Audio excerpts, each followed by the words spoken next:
This video explores British Christmas traditions that have vanished since the 70s. If this brings back memories, please let us know where you're watching from in the comments. Don't forget to like and subscribe for more nostalgic journeys through British history. British Christmas traditions that have vanished since the 70s Part 1. When you think of Christmas past, your mind probably drifts to fairy lights and turkey dinners. But the festive season looked remarkably different just 40 or 50 years ago. Some of our most cherished traditions have quietly slipped away, replaced by modern conveniences we barely notice. Let's start with something that defined Christmas morning for millions of British families: the telegram. Right up until the early 70s, sending Christmas telegrams was as common as posting cards. You popped down to your local post office and filled out a special form. The post office would deliver your carefully chosen words on Christmas Day itself. Imagine the thrill of a telegram boy arriving at your door on Christmas morning, bearing greetings from relatives in Australia or Canada. The service cost around 3 shillings for 12 words in the 60s. By the mid-70s, as telephone ownership spread beyond 60% of households, the telegram quietly faded from our festive repertoire. Christmas stockings themselves were rather different affairs back then. We're not talking about the enormous felt sacks you see today. Most children hung up one of Dad's actual work socks, darned and worn thin at the heel. Inside, you'd find an apple, an orange, some walnuts, and perhaps a handful of chocolate coins wrapped in gold foil. A sugar mouse was considered quite a treat. Maybe a new sixpence or threepenny bit tucked into the toe. This wasn't about poverty or hardship. It was simply how Christmas stockings were done. The exotic fruit alone felt special when oranges weren't available year-round like they are now. The tradition of the Christmas box deserves its own moment of reflection. Before the late 70s, almost everyone had regular tradespeople calling at their homes. Your milkman, your coalmen, your dustbin man, your paperboy, and your postman all expected a Christmas box. This wasn't a tip in the modern sense. You'd prepare actual boxes or envelopes containing money, often accompanied by a mince pie and a tot of something warming. Most families budgeted carefully for this annual expense. 10 bob for the milkman, perhaps 5 shillings for the paper lad. By Christmas Eve, you'd have distributed these boxes to perhaps half a dozen people. Traditions strengthened community bonds that many of us didn't realize we'd miss until they were gone. Television on Christmas Day followed rituals that seem almost quaint now. There was no breakfast telly for a start. BBC and ITV both began broadcasting around lunchtime. The real event was the Queen's speech at 3 o'clock precisely. Everything stopped. Every single house in your street would be watching simultaneously. You'd sit in your best clothes, sherry poured, watching Her Majesty address the Commonwealth. Missing it was simply unthinkable. The speech lasted about 10 minutes, and there was no recording it for later. No iPlayer, no video recorders until the late 70s. You watched when it aired, or you missed it entirely. Families actually rearranged Christmas dinner to accommodate the broadcast. Speaking of dinner, let's talk about what arrived on your plate. Turkey wasn't the automatic choice we consider it today. Through the 60s and into the early 70s, many families still served chicken, goose, or even a piece of beef. Turkey was there certainly, but it cost significantly more. A decent-sized frozen turkey from Bird's Eye or Buxted might set you back £2 10 shillings in 1970. That represented a substantial portion of the average weekly wage of around £30. Many families saved specifically for their Christmas bird through schemes at their local butcher. You'd pay a few shillings each week from September onwards. Come Christmas, your turkey was waiting, reserved with your name on it. The preparation itself was an endurance test. Your turkey wasn't neatly prepared in a plastic bag from Tesco.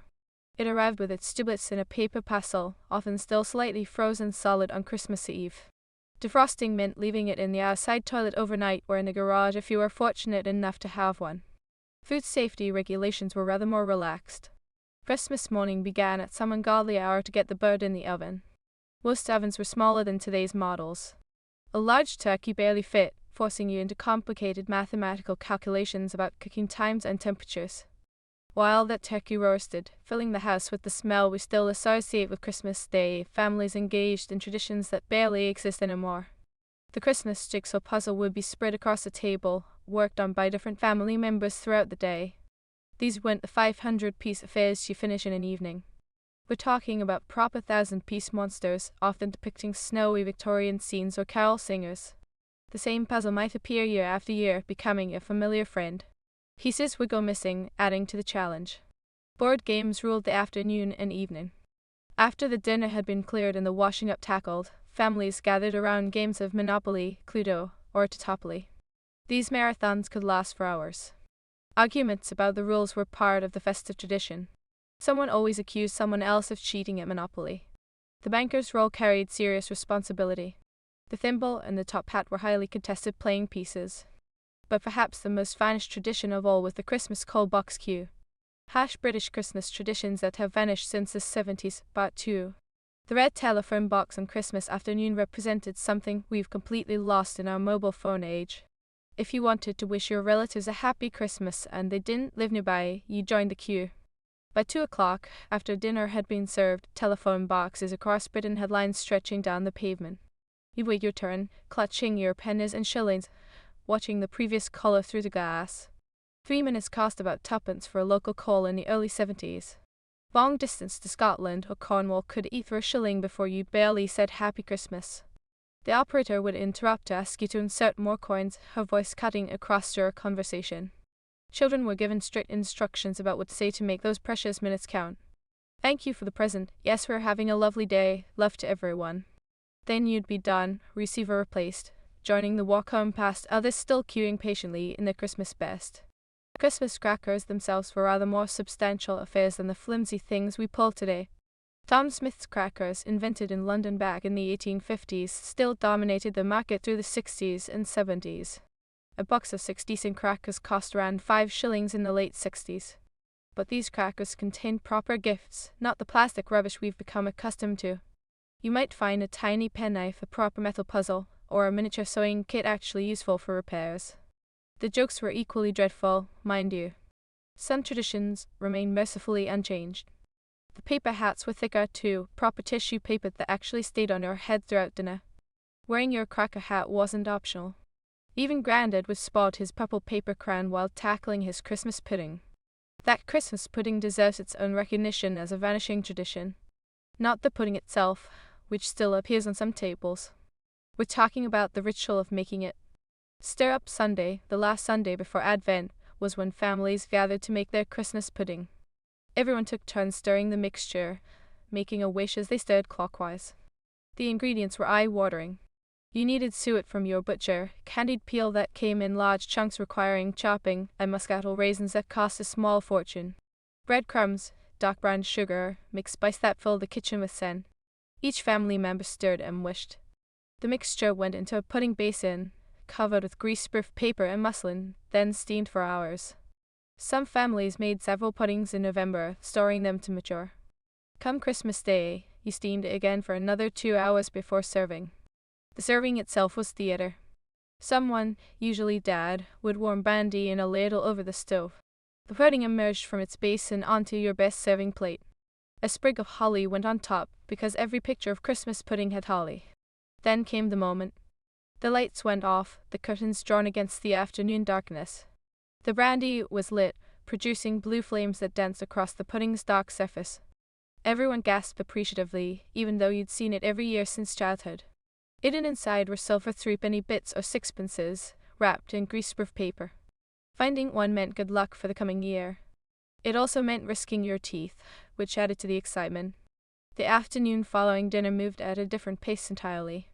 With only 3 television channels and limited programming, families actually talked to each other. Photo albums emerged from their storage places. Your parents would show you pictures from their childhood Christmases. Black and white photographs of frozen streets, with women in unfamiliar fashions, of men who'd fought in wars. These weren't digital images swiped past in seconds. Each photograph was a physical object mounted in albums with corner mounts, sometimes annotated in fountain pen. That's your Uncle Albert before he went to France.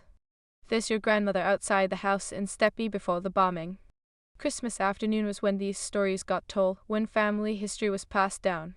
If you ventured outside after dinner, the streets were almost completely empty. Everything closed, and we mean everything. Not just shops, which had been shut since Christmas Eve lunchtime. Pubs were closed too, right up until the early 70s. Christmas Day pub opening only came in later in the decade, and even then, many publicans chose to stay closed. The streets belonged to children trying out new bikes or roller skates. The silence was remarkable. No traffic, no deliveries, no shops humming with activity. Just the sound of kids playing and the occasional family walking to relatives. This emptiness felt special rather than eerie. The whole nation had genuinely stopped. Boxing Day carried its own distinct traditions that have largely vanished. The fox hunting meet gathered in town squares and village greens across the country. Whatever your views on hunting, these meets were social occasions. The horses gleamed with grooming, the riders wore their red coats, and the hounds milled about excitedly. Stirrup cuts were offered, usually port or sloe gin. Crowds gathered to watch, children at the front hoping to pet the horses. The huntsman would blow his horn, and off they'd go, streaming across the countryside.